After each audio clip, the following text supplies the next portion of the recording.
1945 sebagai hukum dasar negara. Kedudukan Undang-Undang Dasar 1945 adalah sebagai hukum dasar yang meliputi hukum dasar tertulis, yaitu Undang-Undang Dasar 1945. Kemudian hukum dasar yang tidak tertulis, yaitu konvensi.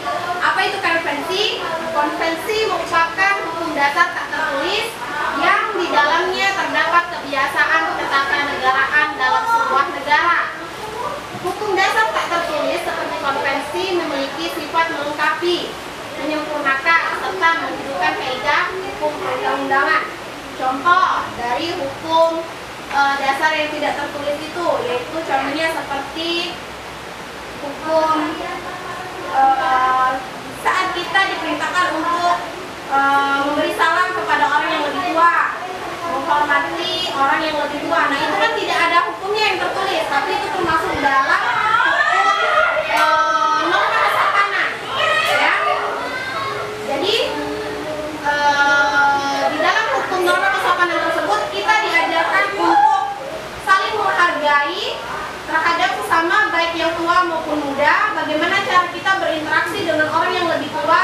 Yang pertama, kita harus mengucapkan salam terlebih dahulu ketika kita bertemu, mencium tangan kedua orang tua ketika kita sudah pergi, kemudian menghargai pendapat orang lain. Nah, itu termasuk dalam hukum konvensi tadi, yaitu hukum yang tidak tertulis.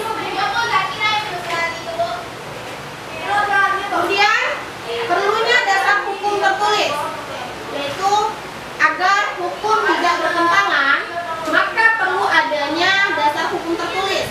Semua undang-undang atau aturan di dalam negara perlu bersumber pada dasar hukum tertulis.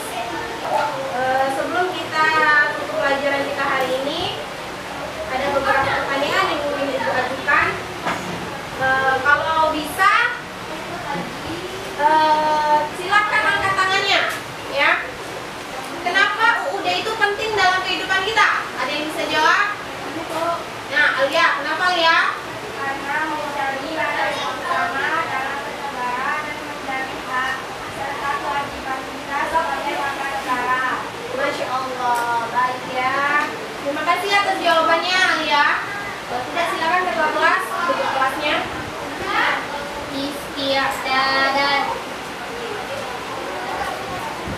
kita mandi doa kafaratil majlis. Subhanaka Allahumma wa bihamdika asyhadu an la ilaha illa anta astaghfiruka wa atubu ilaik.